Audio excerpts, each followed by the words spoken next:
Alright, so here's how to automatically color code specific words or phrases in Excel. So let's get started. First of all, as you can see guys, we have student ID and we have different types of classes and they're present and absent form.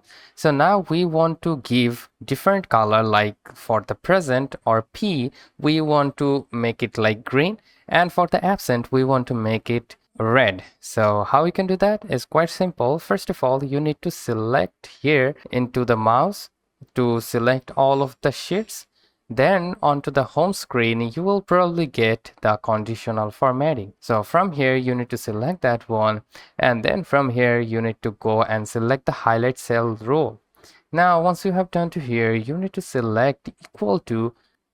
All right. Now for the P, so let's just write into the P.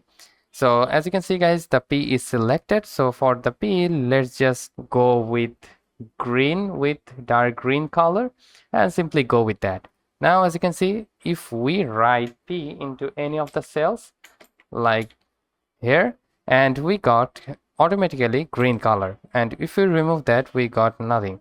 And once again, you need to select all your text and simply go once again to the conditional formatting, highlight cells rows, and once again go to the equal to. Now once you have done to here, you need to select A, and now for that reason you will go and select the light red color. Also you can go with red color like this or red text, but we will go with the light red with fill dark red text. That's how you can simply do it, and simply go with OK. Now if you write A into any of the cells, as you can see, we got this. So that's how you can simply automatically color code specific words in Excel.